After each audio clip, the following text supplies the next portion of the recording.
All right, Panther fans. So this is gonna be a challenge. Stu's got his victory cigar.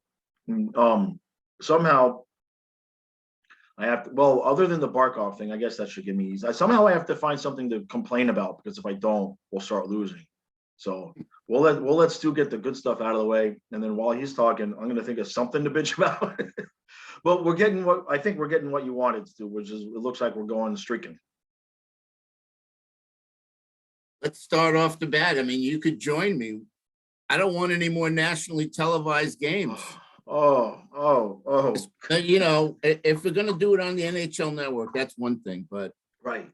the ESPN crew, I mean, It's- nothing against women announcers. It's just this particular one was When- really bad. I don't know if it's the same girl because the other ESPN Plus, there was a woman doing the color. And she was okay. I didn't. Yeah, that's it. I think that was Emily Kaplan. Okay, And yeah. Emily Kaplan and Linda Cohn are really good. I love Linda Yeah. Cohn. Yeah, She's a Linda Panther Cohn. I fan. mean, she's been around since the '90s. So yeah, Yeah. let's just be clear. It just listen, we're spoiled. We have Goldie and Randy, the best combo. And I mean, I listen, I watch the replays for all the games on the NHL Network daily. And I listen to, obviously all the announcers call the game, call the goal. Right.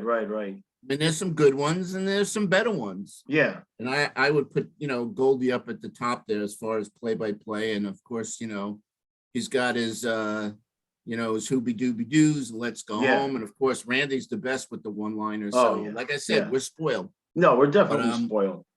I really don't want any more national televised games. No. That's it. But yeah, I agree. And that was my concern last night when the crowd started. I texted you about this when they started screaming, "We want 10." I'm like, no, not tonight. Not tonight. Any night but this. That would be, I said getting 10 on the road would be perfect Panthers, but actually getting 10 without Goldie and Randy would be perfect Panthers. That just can't happen. So they calmed it down for the third period anyway. The third period was like a funeral. I mean, it was, if you remember a couple weeks ago when we went on that run, I mean, and in the recaps, I would say, I made a deal with the other teams that said, look, we get to the third period, we get our 5-6 goals, just stop coming at us. Stop playing so hard and we'll back off. We'll stop, we'll be nice. And sure enough, that's what happened last night. Detroit, no mas, we're good. Just stop. They didn't want to be the team to score, have 10 against them. So, I mean, everybody just backed off. And we gave up the one, but 27-0-0, leading after 2 periods. Okay, yeah, that's a good number. that's a really good number. So, and the only thing really, I had this weird feeling all day long, and hopefully nothing happened. They said I seen on Twitter, or I saw on Twitter. Yeah, with Barkov, they said he got up wincing. With that much left in the game, Yeah. I mean, I know Detroit's not giving up, but I don't think it was a dirty hit. I just think it was an unnecessary hit. Right. And he just landed the wrong way. So I hope he didn't, twin something. No, well, and if he did, just let's do with him what we've done before. Just sit down until you're completely rested and ready. Especially at least the next game or two. Is it 1 or 2 more games at home? We have to look. And then we got that monster road trip out west. But, we got Pittsburgh on Tuesday. That's all I know about. Okay. Well, then who do we have Monday? Because I know we have Monday. Let's see. So it's Monday and Tuesday. Let's look it up. We got Monday at Buffalo, Tuesday at Pittsburgh. That's it for the homestand. And then it sucks. And then we come back. We got a game Thursday here with Philly. Okay. And then we go out and then we do our West Coast. LA, San Jose, Vegas, and Anaheim. Right. Okay. So 13th, 15th, 17th, and 18th. And then we got to fly back over to the East Coast, Montreal, Ottawa, and Toronto. So we got a really, really tough 2 weeks here. Yeah. All right. So that's back to back on the road. And that means if you assume we're playing Bobrovsky against the Penguins, that means we're going to see Johansson Monday unless they make a move today. Yeah, that's right. Okay. All right. So let me ask you a question. Yeah. Do you think we played good in front of Johansson? Or That's was he the just game. I mean, I saw the 2 goals back to back. I missed a lot of the game. Yeah. But I saw him let in those 2 goals and I turned the game off. I was like, I am watching this guy. So that's the game I didn't see. That's the game I watched the highlights. When I got to the end of the second period highlights, I thought, oh, okay, he's made some decent saves. This must not have been his fault. And then they showed the third period goals he gave up, and it was cringy. So I don't know. It's the weirdest thing that this is the guy, whatever the plan was, it's just it. I cannot wrap my head around it at this point. And then you sent me the article where basically we have to keep him on the active roster for the now, was that for the rest of the regular season, or was that for the whole rest of like the playoff? Yeah, the rest of the season. So you have the article, pull it up. Yeah. I deleted it after I sent it to you. Oh, okay. All right. So let's put the glasses on. Let's do this here. Wait a second. If I sent it to you, I have it. If you sent it to me, well, that's okay. Let's see. I got to get past we need the Jeopardy music while we're looking stuff up on the phone. As a waiver claim, Johansson is required to remain on Florida's active roster for the remainder of the season. Right. So they didn't pick this Finnish guy off waivers, did they?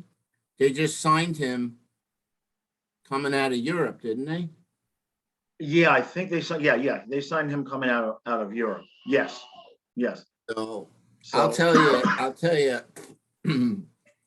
After watching Carlson last night, I'm not so convinced we're in dire need. I mean, it would be good for depth purposes. Right. But if we bring somebody in and he replaces Carlson, that ain't right. He's earned his ice time. Yeah. No, I mean, he made a great move last night, but beside the point, he's playing good defense. Yep. No, I'm the more we've watched him, I know we want Ekblad and Uyghur split up, but leave the bottom pair alone. Absolutely leave the bottom pair alone. Then you're just looking at 7 and 8D, and I guess they think this kid Lindstrom, or however you say his name, is going to be 7D because they got rid of Levy. Still need a guy, and the shameful part there is the kind of guy we need is somebody like a Connaughton guy who's 6, 7, 8D, but can come in and he's not going to. I mean, that's really what we need, and so that's a kind of a kick in the nuts. Listen, you and I are in total agreement on that one. We were both like WTF the day that they let him go. I mean, what are you thinking? The guy was playing good. Yeah, and then we're not the GM. We're not the GM. And then now you look at it and you think, okay, to me, I look at it, I think Marchment has taken that spot next to Barkov. And then you start thinking, all right, so are we gonna roll with Vetrano on the third line in the playoffs? Is that where we're going? Because if we're not, then that's where we need a guy, right? Unless, I mean, well, supposedly there was a tweet last night. Supposedly Dana Briere and some of the scouts from Philly were down here last night, and I guess there's talk of them also checking out the Charlotte guys. Right. But if they're leaving it up to Giroux to say where he wants to go, I would think either here or Colorado. Now, he might want to come here again for the warm weather and the sun and no taxes and whatever. And it's East Coast. Yeah. And the name mentioned was Vetrano, going to Philly. Yeah. I'd be okay with that. Oh yeah, I'm good. I'm good because you throw Drew up next to Barkov, you put I would Marchman be back okay. down on I that would be third okay line, with that. and yeah, that's a There's a happy video. sniper. I mean, he doesn't have. I mean, who knows how many years he has? Um, but he's still a really good player. Yeah, Um, yeah. so that would fill that spot, and then Marchman could go back with Lundell and Reinhardt. Yep. No, that would round things out They perfectly. really need to put that line back together. I just think that's the most effective, pairing Yeah. combo, whatever trio. Well, I agree, but somebody's got to play next to Barkov, and Marchman's the only one that's made anything of it. You know what I mean? So, Marchman's been so good this I know, year, I know, the kid's incredible right now. and we have to sign him. Yes, we do, and that. So if Zito, I mean, listen, he pulled it off with DeClaire and Reinhardt. I don't know how many players he got for 3.5. It would be Right. it would be just a miracle to get him under 4. Yeah, and Um, especially at his age, this is his contract. That's it. You know what I mean? It's not I like he's mean, 22. yeah, he's 26, and he Right. knows that we gave him the shot. Right. But segueing to Lundell, Oh, I know. always sweet when he scores, and he had 3 or 4 other good Yeah. chances to get the hat trick, and Yeah. I was ready. they were trying to set him up at the end, but Yeah. Well, they put him out there with a minute left. I was watching with 2 minutes left, and Huberto was on the ice and no Lundell. I'm like, what Lundell should be out there. If we can put Uyghur and the rest of that crew out there for 2-3 minutes at a time in a close game at the end of the game, we could have put Lundell on the ice with 2 minutes left in a 6-2 blowout. they I was had him out waiting there with Barkov at the end. at the end, yeah. But with two And minutes left, that's my dream. That's the dream team, yeah. having those two play with each other. Yeah. I know. And then of course Barkov. Hopefully he's fine. And if he has to miss Monday's game, we'll survive. But we need him for Tuesday. I Yep. guess it just depends on what he did, and if he's sore, just give him a game. We'll make it work. You know what I mean? We got a Chari, we got guys. We'll make it work for a game. Yep. Now I know we talked about it, or it was mentioned on the pregame on the stream. From what I saw, even though he got right up and fought, Josh Brown, Right. Lombard got clocked. Okay. I mean, he really got clocked. And maybe Right. it was just the wind knocked out of him. Right. Maybe he's just sore Just sore. from taking a shot like that. Right. God willing, it's not anything to do with concussion type of stuff. Right. I think we would have heard something, Yeah. upper body or whatever. Right. But they didn't mention that. So maybe it was just a maintenance day. But for him to not play a game, it's something. Yeah. He's gonna be sore. I mean, we have a lot of games coming up, and maybe they just felt like, like we could get through this game without him. Just let him, sit and heal and rest up, and that's fine. Chari wasn't. I mean, Chari was kind of invisible, but I mean, it wasn't like it wasn't like we were getting hurt or anything like that. I did find it interesting that in absence of Lombard, they put Achari at 4C and moved Luosterainen to wing. So that says a little bit of something to me, like, if Luosterainen, I guess to me it kind of seems like that would mean Luosterainen's first man out. You know what I mean?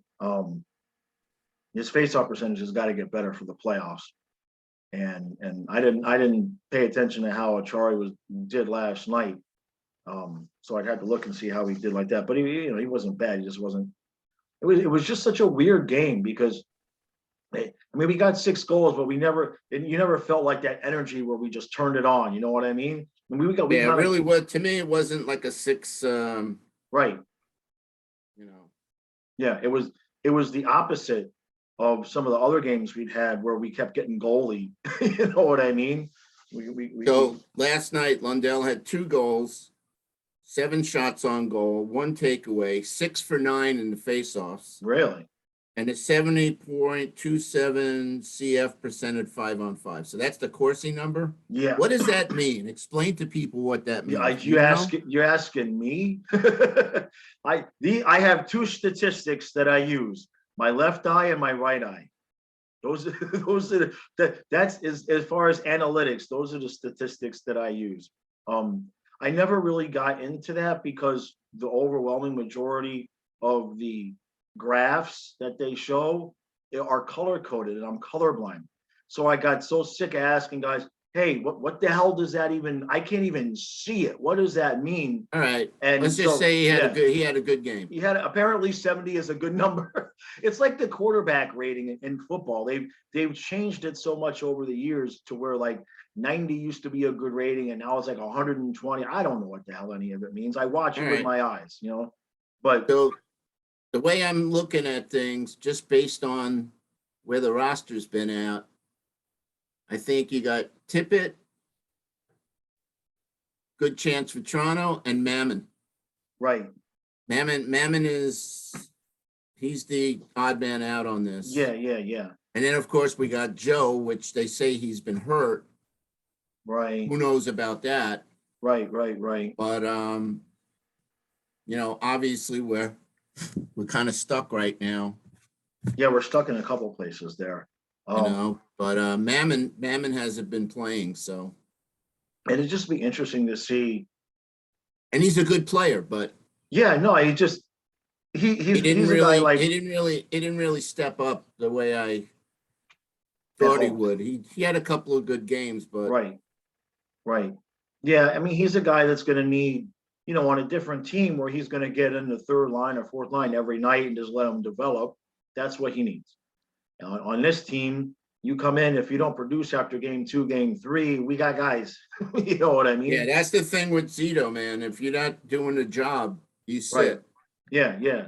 And we already had, Marchment had time to develop last year, and you see it's paid off this year. So that's going to be, with Mammon doesn't have a contract either. So, but Marchment's got to be first there. Marchment is first in line.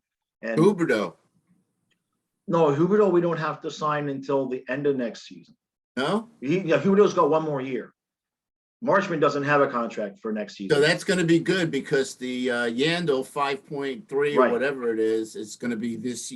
Yeah, it's this year, right. So that's we kind of have to play a little bit of Russian roulette because we technically are going to have to wait for after next season to fit Huberdeau in, because once the Yandel cap, but he's not going anywhere. He's not going in. He's right. He's not going to say Huberdeau's not going to tell the team I'm going to stay and then go somewhere else. They'll have a deal in place in theory, and then they just can't sign. Listen, he's going to get his 10 million. His 8 years at 10 million, and he's going to get the same deal at Barkov, where most of it's signing bonus. Right. Yeah. If you look at the Barkov deal, the majority of the money was signing bonus. Right. Yeah. So I don't know how they, structured how they got away with that, but. Well, I think they averaged it out where it averages out to be 10, but if memory serves me correctly, it's the way that they structured it is like the first few years is actually like 12 something. And then by the time the contract is over, it's like 8 something. So instead of putting himself in a position to be a salary cap casualty at 35, 36 or whatever, his salary actually, technically gets lower a little bit. So we'll be able to, keep him and not be put in a position where, we've got these, aging guys that we have to get rid of because we can't afford everybody. I think the Luongo cap comes off too, doesn't it? This year? Yeah. Next year. It's soon. It's only, I think it's like 1.3. Yeah. Not a lot, but it's not a lot, but it adds up. Every little bit helps.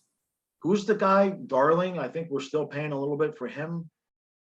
There was a goal. Somebody's going to know the answer. I think it was Darling. There's a goalie that we basically, let in the door and out the other door a few years ago, where we basically took his salary for somebody. Somebody mentioned it in the comments. Somebody will know what I'm talking about. I can't remember. Yeah. Anyway, I think we're still paying for him, or I'd have to look it up, but I don't want to waste everybody's time doing that now. But or somebody will know in the comments. But other than that, yeah, look, we're down to the wire now. We're fixing to find out really soon what we're doing at. You had mentioned something, and you mentioned this, but then other people backed it up.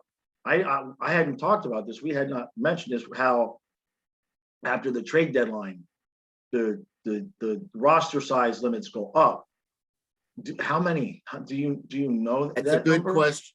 That's a good question.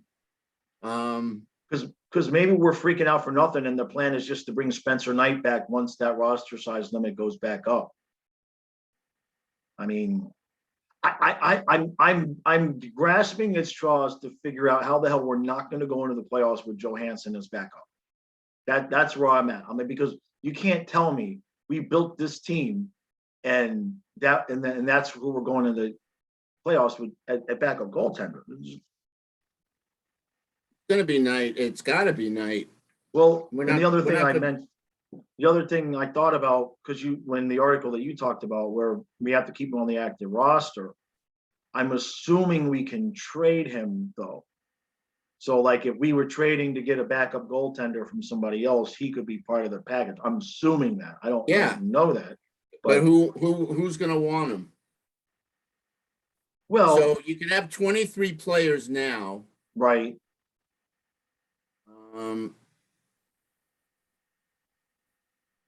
I don't know. I know it's at least 25. Right. But I think you can have more. And maybe that's our plan. Maybe that's the plan. Or oopsie the guy, I heard this guy hurts his groin, Johansson. I heard that he can injure his groin really, really, really easy.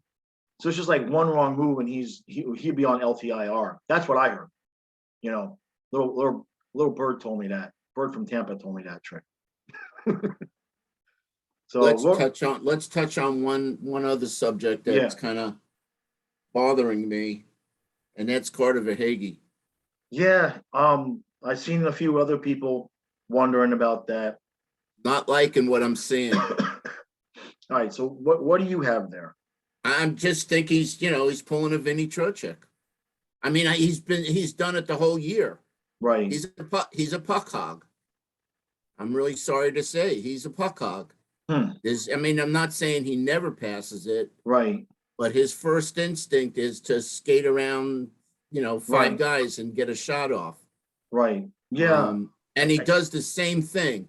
If you notice from where the camera is, it's usually on that other side against the boards, and he goes deep, tries to come out around the blue line and circle around and dipsy doodle. I mean, like I said, I'm not liking what I'm seeing. Obviously, he's not scoring, so he's getting frustrated, just like Trocheck did. Right. But we need him. And right now he's not, I don't know the last time he scored, but he's obviously not scoring consistently. And I'm not happy when I see puck hogs. So you guys comment on that and let me know how you feel about it, and let me know if you see similarities between what he's doing and what Trocheck did at the end before we got rid of him. So for me, I agree with you in that he's hogging the puck. I agree with that that's what Trocheck did. I think the reasoning is completely different. Obviously, Trocheck was all butthurt about not being captain, and he thought he was hot shit. I think Verhaeghe has never been in a position to be the guy and have pressure and also be in the slump. And I think this is just his reaction. He's just trying to do too much.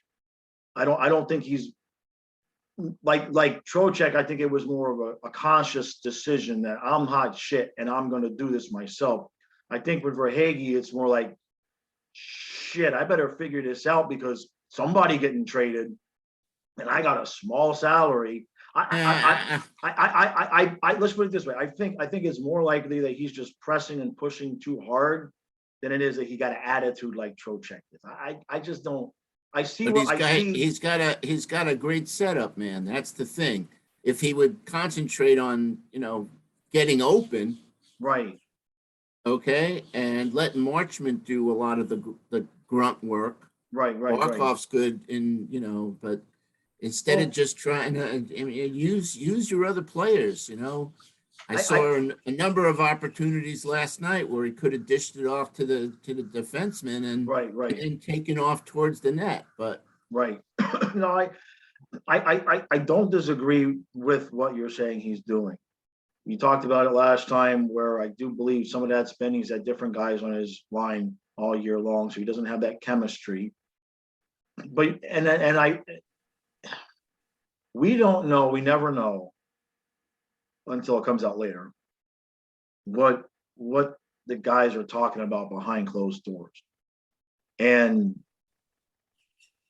I don't know. That's just the sense I get, is that he feels a lot of pressure. He feels like he needs to be the goal scorer on that line. But you're not wrong. You're definitely not wrong. I mean, he needs to use the players on the ice that are there a little bit more. It all happen at once. He'll have a game where he puck hogs and gets a goal or two, and that pressure release. When he gets a goal or two, and the pressure relieves, if he's still hogging the puck, then it's an issue. I really feel like right now he's never been the guy under the pressure before. But we have a lot of the guys, right? And everybody handles it differently. I mean, look at Owen Tippett.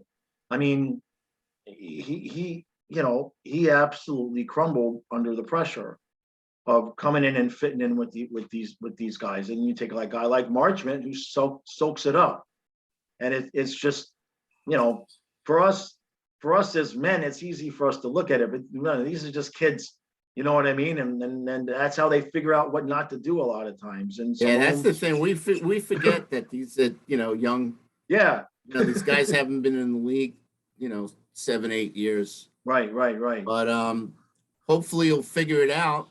Yeah. I mean, everything, whatever happens now, it's the regular season. Granted, we need to win the division and whatnot, but get all this bad habit shit out of the way, because come playoff time, you got to make the right play every single time. Yes. The games are won and lost on goaltending and defensive mistakes. Yep. Simple as that. So, and the occasional fantastic rush or play. I mean, Carlson put it right in that.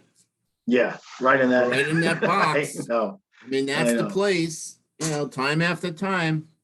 I think the shot just surprised Bryce because he was so smooth. I said in a recap, it looked like a practice shot because it wasn't like it was a super hard shot. He just kind of skated in and boop, and just I think he surprised them.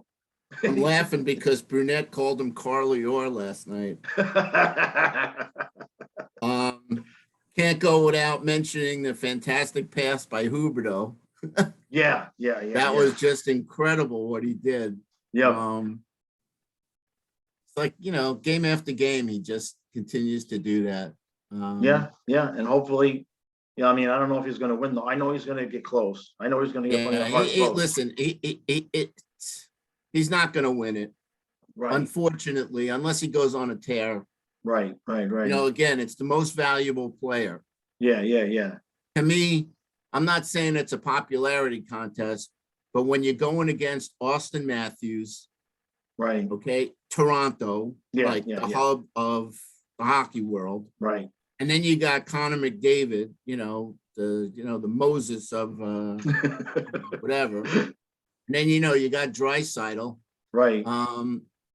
You got some stiff competition there. Now, we're Florida Panthers that we still haven't gotten respect because, again, we haven't won a series since '96. So, maybe when things go differently, maybe we'll have earned that respect. Right. No, I agree. I'm I know the feeling of defeat, so I'm hoping it's been a long time since the feeling of having won a playoff series. That's just been, I was those kids' age then. You know what I mean? What am I, 50? That's 26. So I was like 24, right? You know, it's a different world. It's a different world. So again, just the emphasis is on winning the division, right. being the Staying best in healthy. the Eastern Conference as far as points, getting home ice advantage. It's just mentally, and that place will be filled, Yep. and that place will be rocking. Yep. I mean, it's so much fun to watch. You know, they mentioned it last night. I mean, they brought back the Wave. Not that I was ever a big fan of the Wave. Right. It's just that the crowd is really into it, and the Yeah. players can definitely, you know, they feel that energy. Yep. Yep. Yep. Yeah, I mean, whatever the fans want to do to make it fun, they'll make it fun. It's, and then I'm sure the Rats will come back too. You know what I mean? I would love to see Vasilevsky or Shesterkin hiding in their net like Barrasso did. It's not going to happen I know. because, you know, that was during the games. Yeah, that's true. That's a good point. Yeah. And I was there for that. That was insane. I know.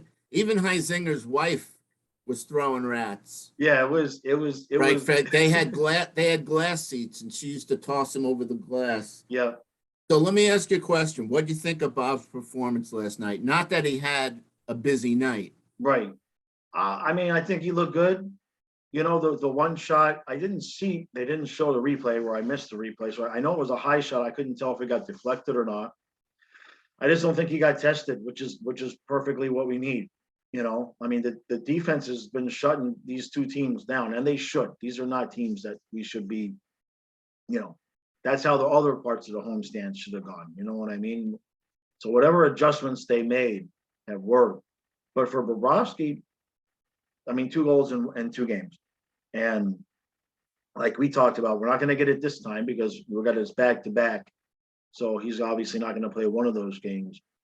I want to see Bob game 4, game 5, game 6, when it's been every other night with a little bit, you know, maybe every other night with one time where you got 2 games off, because that's what he's got to do during the playoffs. Yeah, but in the playoffs, they don't have back-to-backs. They always have a game, at least a game. And then when they travel, they get 2 games. Right. So, that's what I mean is But that's going to be, obviously, that's going to be the big test. Right. Yeah. Yeah. And look, if for some reason we find out that, you know, we need to platoon a little bit and throw Spencer out there one time a series to give Bobrovsky a rest, he's obviously capable of winning a playoff game. So it's mental. It's mental with him. Right.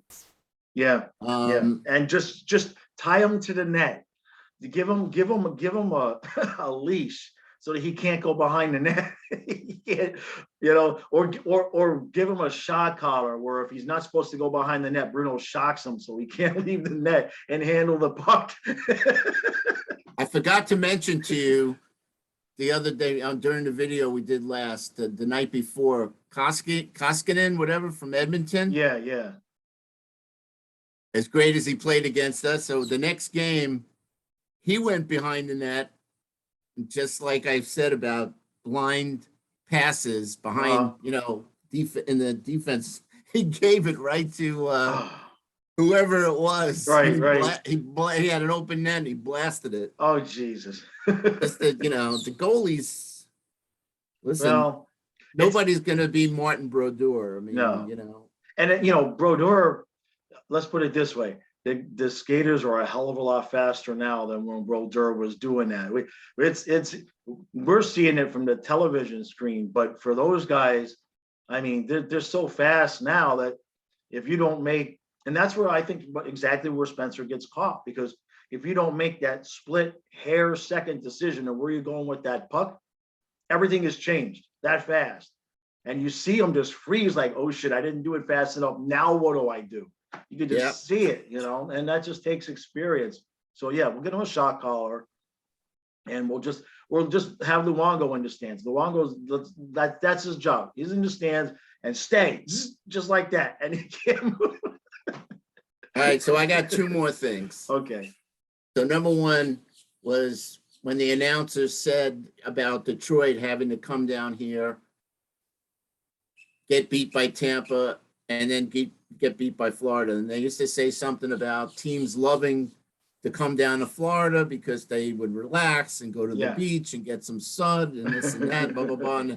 And they said now it's like hell. It's like hell. Coming down here to play both Tampa and us. Yeah. You know, you leave shell shocked. All right. So that's number one. That's fine. Number two, I watched a really good replay. It was I don't know if it was a college game or a minor game. So this big Michigan thing, this, you know. Oh, yeah. That lacrosse move.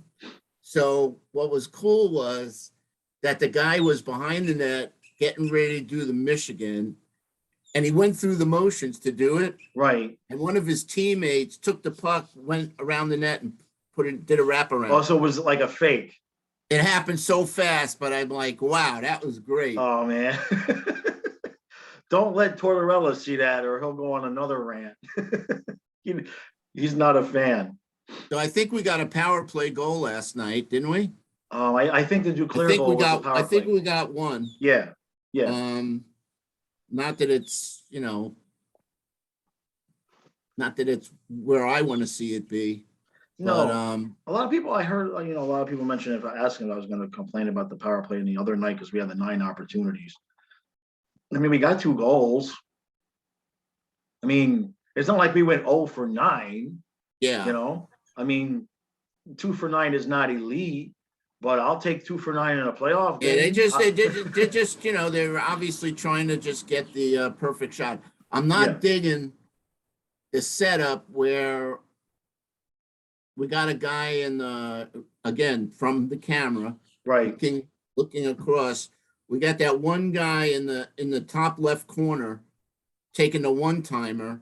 Right. And even though it's a left-handed shot, the angle, I mean, you know, a lot of times they're missing the net because they're missing the net again, they're looking for that top corner, whatever. Right. Or they're hitting the side of the net. Yeah. Or the goalie's making the save. Again, for me, the best scenario is Ekblad on the left side here in the Ovechkin Stamkos spot and letting him letting him do the one-timers. Yeah. Yep. Well, you know, I think that's the best setup. He's got to shoot more. Like you said, little bugs to work out before the playoffs. And that's where we are now is we're just like, okay, just stay healthy, win the games. Let's just, I mean, we got 6-7 weeks now of just stay healthy, win the games, don't do anything stupid. And then that's it. And then before we know it, it's going to be, you know, the end of April, beginning of May. And we're either going to be really, really happy or not. And that's the last thing I have is just like, that's where I am, because I was thinking about it the other day, man, because I realized, you know, doing these videos and everything all these years, I realized that usually around game 50, I start to wear out. It starts to wear, I don't want to say it wears thin, but it just, it's a lot of hours. And now, of course, I'm doing the live streams. So, I mean, if it's a 7 o'clock game, I start getting ready at 5:30. By the time the video's out, it's 10:30, so it's 5 hours. And then I got the morning thing. That's fine. But I start to notice around game 50-ish. And last year we only had the 56 games, so it was good. And the year before, that's right around when we got stopped with the lockout, so I had that break. So I just been a lot of self-introspection and realizing that, you know, this is going to be the first year where it's all 82 games and into the playoffs and hopefully more. And I just was thinking about it in my terms, in terms of the fan base. It's just like, there's a whole generation of Panther fans that don't know what they're in for emotionally here in May, because it's one thing to go in and lose that first round, but when you get to round 2, round 3, Stanley Cup, and you start getting to game 6, game 7, when you lose those, you're out for a week. You know what I mean? You're mentally checked out for a week, and it's gonna be interesting to see the fan base's reaction if we don't win the cup. especially if we get like, Eastern Conference Finals, lose game 7. I'm really interested to see the fans base. I'd rather see us win the cup, obviously. I guess the point to all of that is that when you're fans the way we are, doing the videos or watching the videos and that invested, you don't realize until later the emotional investment that you've made. And then all of a sudden it's like, boom, it's like there's nothing. Like when Huey Krupp scored on Beezer in game 4, it's 2 a.m. I'm on the couch, and when he scored, it literally, I'm gonna tear up. I'll get the goosebumps every time. It took me 30 seconds, literally 30 seconds on the couch for me to be like, oh shit, that's right. It's over. It's done. I mean, you should have been there. I was there. You were there? Oh, Jesus. Yeah. I was actually I was in the press box with my best friend from LA. Right. We're right around the press box. And and it was a fluky. I mean, there was so many other better opportunities for either team to have scored. Yeah. But that shot got deflected. I mean, it was a shot from the point. Yeah. Beezer was just amazing all night. Yeah. And it got deflected. And when it went in, Miami Arena was it was just shocking. We were all stunned. Now, granted, we were down 3-0. Yeah. Yeah. Because I think we just exhausted ourselves. Yeah. When you think about the run, we beat Ray Bork in Boston. Yep. We beat Lindros and Philly. And Phil, and then we beat Yager and Lemieux. Yep. So those were really tough series, and we were in every game against Colorado. Well, Patrick Waugh was the difference in those games. I told the story last night where I thought that series really, really ended, and that's when game 3, when we got that lead, and then it was 2-1, and you're thinking maybe you win game 3, you can start thinking maybe, you know what I mean? And then that was just an amazing game, back and forth and back and forth. And but listen, I'm looking at this. Okay, I'm looking at this schedule.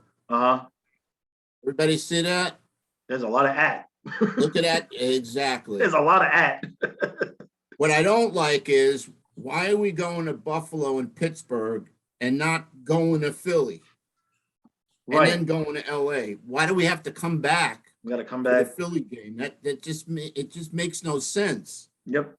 Pittsburgh and Philly are like, I know. In a half an hour. Yeah. So anyway, but LA, San Jose, Vegas, Anaheim. Anaheim's been playing good, and then we come back for a couple of days, and then we go to Montreal, Ottawa, and Toronto. But I'm not worried about San Jose. LA, on any given night, they could beat us. Anaheim, right. I mean, Vegas, I always worry about us playing Vegas. We just have to, it's got to be the offensive juggernaut Panthers. I don't think we haven't seen that in the last couple of weeks, but again, we've gotten spoiled. Even though we got 6 goals last night, I really don't. No, didn't feel like a 6-2 game. Right. But as long as we locked it down, the last 2 games, the Ottawa game was just total domination. Yeah. I wouldn't say we totally dominated last night, but close to it. Yeah, Detroit didn't bring a lot last night. Well, they played the night before against Tampa, and so it was. We took it easy on the kid last night. We'll put it that way. So, all right, you're good. I'm good. Yep. All right, guys, we really appreciate it. Like we always say, hit the like button, hit the subscribe button. Yeah, hit the subscribe button. What do you got now? How many subscribers? I'm at 14. Last night I was at 1476. So I'm all right. So listen, let's get this kid to 1500. All right. Yeah, we'll get to 1500, and then we'll see where we get to after the playoffs. Hey, I can't complain. Last year, when I came back doing the videos again last year, the first 5 years, I had 750 subscribers. In the 1 year since, I've doubled it. So I can't complain. It's me. It's look at this. Look at this. I don't even know who I'm talking to, but somebody over here in the empty room needs to commiserate with me. It's Stu. Wow. You know, I already got a girlfriend, so you got to get in line to take credit. No, it was not. It was nice. No, it Somebody is. commented that, they like our videos. I mean, Yeah, listen, absolutely. No, neither one of us know everything. In fact, I'm definitely up for a Panthers history video, but yeah, I think I know this team pretty good, and I know hockey pretty good, and everything is just my opinion. yep, People that's can it. have different opinions, and Yep, that's why I like reading the comments. I'd love to see more of them, yeah, but yeah, absolutely. especially within reason, nothing ridiculous. But as far as like what we're gonna do in the next week or so with the trade stuff and who's in, who's out, there's a lot of, it's a real fluid situation, a lot of Yeah, moving pieces, and like I said, I'm just waiting to see a Twitter announcement of a move that yeah, Zito made. I mean, yep. I'd love to see us get Claude Giroux. Yeah, well, and because of who that would mean doesn't get them too. That's the other part to that. So, Yeah. and to piggyback, last thing here, on Stu's comment about comments, I do see them. I know I don't get to them the way I used to. This is job number 3 for me, and as much time as I spend on this, I spend more time on the other 2 jobs. So I do the best I can. I try to go in. I do read them, and I do try to respond to them in the videos, but it's just a lot of times I just can't write a response. So I just Well, I want got whatever was like, I don't know what was going on with my phone earlier where I couldn't, anytime I would send a reply, it wouldn't send, but now right. it's been sending them. So Good. I'm not gonna jinx it, but right Yeah. now, but I'm trying to answer people's Yeah, I've seen that. It's people's good. comments. It's good. All right, guys, we really appreciate it, and we will see you again Monday with the live stream, and then Stu and I will be back Tuesday morning. And my laptop froze up.